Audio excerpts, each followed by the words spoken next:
Well, I did say I was going to record 3 of these consecutively. I never said all of them were going to be great albums. Welcome back to 10 Years Later, the series where I talk about albums from the 2010s that were either impactful to me, impactful to music in general, very popular, or just worth revisiting 10 years later for good or bad reasons. And as you can tell from the title, the album that we'll be talking about today is the 2011 DJ Khaled record, We the Best Forever. This was the 5th studio album from hip-hop curator and noted hater of mysterious shit, DJ Khaled. 12 tracks, 52 minutes, pretty average length for a DJ Khaled record. Yeah, I'm not gonna try to waste a ton of time on this intro because we know DJ Khaled, so I'm trying to cut to the chase. I previously talked about Khaled on this series with 2010's Victory, and trust me, there are far more DJ Khaled albums to talk about in 10 years later. And I very much hated that record, so it might be easy to scoff and think, well, this one's probably gonna suck just as much, right? Not so fast though. I actually went into this thing expecting a little bit of improvement, if only because it features I'm On One, which is one of my favorite songs that Khaled has had any involvement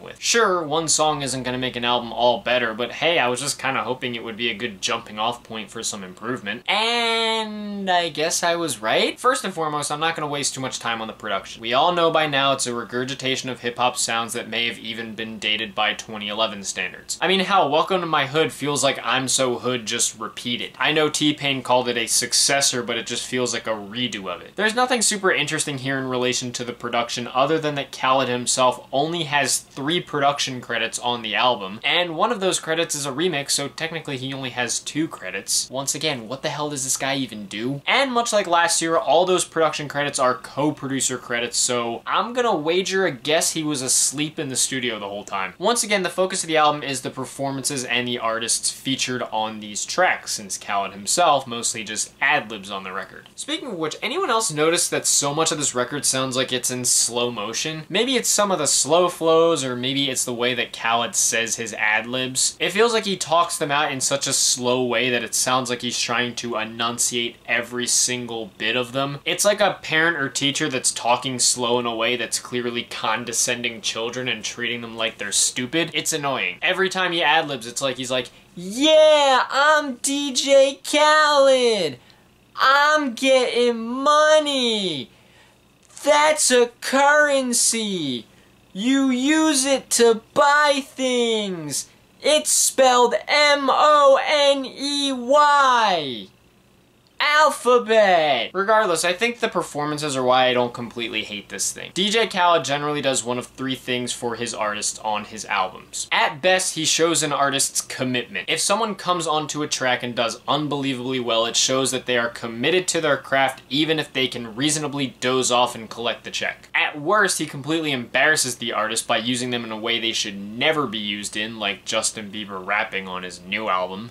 Blech. On average though, Khaled slightly wastes their talents, but the artists themselves still sound decent enough to hold a song together. And most of the reason this album doesn't suck so much is because a lot of the tracks fall into that middle tier with a few small flashes into the top tier. Like, I can't pretend that I'm On One doesn't still bang. It's probably helped a lot by that 40 assisted dark beat, but everybody bodies this one. Drake fits over it perfectly, really stealing the show with a fun verse and an unforgettable hook. That's no disrespect to Rick Ross and Lil Wayne though, they both sound great over it, making it one of the more potent tracks that DJ Khaled has ever been involved in making. I was also surprised by how much I liked the track Future. This is a posse cut featuring all of Ace Hood, Wale, Meek Mill, Vado, and Big Sean, and it sees all of them freestyling without any kind of hook to speak of. While the beat is one of those standard celebratory hip-hop instrumentals you would come to expect, the song is elevated by the fact that all of the performers absolutely dominate on it. While listening, I couldn't find one bad verse on here. Everybody came prepared and made this a very enjoyable freestyle. Sadly, those are the only 2 tracks that I can genuinely say I liked. Several other songs get bogged down either by a weak chorus, an artist being wasted, or just some other factor. As I said earlier, Welcome to My Hood is essentially a repeat of I'm So Hood, featuring a rare T-Pain chorus that is grating and more annoying than anything. I guess Rick Ross, Plies, and Lil Wayne sound fine, but it's just not enough to make the song exciting at all. Jeezy also drops a pretty bland chorus on Money. While listening to it, I almost thought Khaled brought in Gucci Mane for the hook, leaving the song to be lifted almost entirely by some of the charisma on Ludacris's verse. And honestly, when I'm Thuggin' started, Unrelated, I didn't hear much of a difference between Waka Flocka's chorus and Jeezy's. I mean, at least Ace Hood sounded good though. The album then goes on a streak of wasting quite a bit of talent. Like on It Ain't Over Till It's Over, which is a bit of a remake of PSK What Does It Mean by Schoolie D. To be honest, Fabulous and Jadakiss' verses didn't grab me, but this song would be nothing without Mary J. Blige. She eats this whole thing up and it kinda makes me wish it was only her. It's one of those tracks that makes me wonder how DJ Khaled got vocals as great as Mary J. Blige's and still found a way to waste them. Also, how the hell did the world collectively let Khaled waste Chris Brown, Keisha Cole, and Neo on the track Legendary? This should have been a banger among bangers, but it was such a letdown. The instrumental was so flavorless, and while Chris and Keisha sound awesome, it's like they were given the most boring, forgettable melodies to work with because the song hardly hooks. Also, the negligible amount of Neo on the track is a crime. He appears on the bridge near the end and absolutely dominates it, but that's all the time he gets. It's not even like I hate the song, because I definitely don't. I think I more hate the fact that this should have been so much better. It's also nice to see that he keeps this streak going with Sleep When I'm Gone, which totally whiffs in its implementation of CeeLo Green. While his vocals have a lot of power behind them, as you would expect, it sounds like he's being laced with some weird auto-tune filters that really don't flatter him at all. Equally, the actual melody of the chorus is not catchy at all, and it makes me wonder how they could waste someone like him. The Game and Busta Rhymes sound okay, but it's not like they really stand out all that heavily. Can't Stop also does the cardinal sin of wasting T-Pain for a second time on one album. He drops one of the most forgettable choruses I've heard in a while, which is honestly a shame because he's made a living out of crafting incredibly catchy hooks. Birdman doesn't really make the song any better either, so really this just doesn't do much right. Speaking of choruses, that's another thing that I've mentioned bogs the record down, especially as we approach some of its final moments. My Life sees Akon drop one of his most grating choruses that I've personally heard, as his vocals do little more than just annoy me, and his presence on the rest of the song isn't much better. Everyone's most forgotten flat earther B.o.B also pops up here, but he's so there and back again, it's easy to forget that he ever made an appearance. That's how little of an impact he has. A Million Lights is another track that made me just go, wow, the choruses on this thing are really bad. It's a shame because there are several verses that I really like on here. Mac Main, J Mills, Corey Guns, and even Tyga all sound pretty good over the lighter, sunnier beat. And then there's Kevin Rudolph dropping this weirdly processed, cringy chorus that feels like it doesn't even belong on the track. The album then tops off with the remix of Welcome to My Hood, which, why the fuck is this 7 minutes? Khaled already struggles with making good songs that are 3 minutes long, why is he trying to make 7-minute ones? The sad part as well is that there are some genuinely good verses on this thing, like the first set of moments from Ludacris, T-Pain, Busta Rhymes, and Twista. Sadly, the remix feels like it's about 6 verses too long. After those first 4, you could keep Ace Hood, The Game, and Bun B's verses and take the rest back. Movato's verse is a total pace breaker. Khaled himself raps a verse that also makes me cringe. Birdman doesn't have the same energy as some of the best verses. Fat Joe and Jadakiss are completely wasted. And I can't think of any reason why Waka Flocka Flame's verse was chosen to finish the track. Without question, this was a too many cooks in the kitchen moment that could have been prevented if about 6 of these artists were taken off the song. Overall, I mean, I didn't hate myself while I was listening to this thing. I don't know, maybe I really am becoming easier to please that I don't automatically hate a DJ Khaled record, but this thing at the very least didn't make me hate myself while I was listening to it. At the very least, there are enough good performances on this thing to make me believe that it had a glimmer of hope. To my surprise, not everyone here sounds like they're automatically cashing in and just coming by to collect a check, and I guess that helps me think this album had the slightest potential to be decent if it actually had some decent production behind it. I'm not saying it's a good album at all, because it's not. The instrumentals are barren and forgettable, several artists are still completely wasted, and the choruses are forgettable at best and horrible at worst. But unlike Victory, I actually made it through this thing without feeling completely disdainful and contemptuous and wanting to rip it apart. By DJ Khaled standards, that's a whopping success. So yeah, still a bad album, but there was a slight ray of hope that this could have been an improvement. Back in 2011, my very light enjoyment of hip-hop thanks to Drake and Eminem might have led me to liking a little bit of this. Listening to it now, it's a DJ Khaled album, so of course it's not very good, but I guess I didn't hate it? If I had to put it on my scale, I mean, I don't know. Unlike most of Khaled's music, I didn't find myself actively hating much of it or feeling like I wanted to rip my ears off, but I was more largely indifferent than I was disdainful. It's still not a good album though, but it's somehow not the worst experience I've had with one of his records. I guess I'd have given it a bad rating in a proper review. I'm not gonna pretend I liked it, but I think compared to his other albums, there was a faint glimmer that it could have been passable. But that's just my opinion on this record. What did you guys think about it? Did you listen to it back in 2011? Do you still listen to it now? Did you love it back then, hate it back then, love it now, hate it now? Are you completely indifferent towards it? And where would you rank it among DJ Khaled's albums? Whatever your thoughts and opinions are, leave them down in the comments below. Let's keep this civil and have some fun as we like to do. If you guys want to hit like and subscribe and support some of my other ventures that I have linked in the description, thank you. If not, it's no big deal. I totally understand. And I have one more 10 Years Later video to film right now, and it's going to be on J-Rock's Follow Me Home. Don't worry, we'll have much nicer things to say about that album than this one. So stay tuned for that, but until next time, thank you guys for watching. I hope you enjoyed, and I will see you in the next video.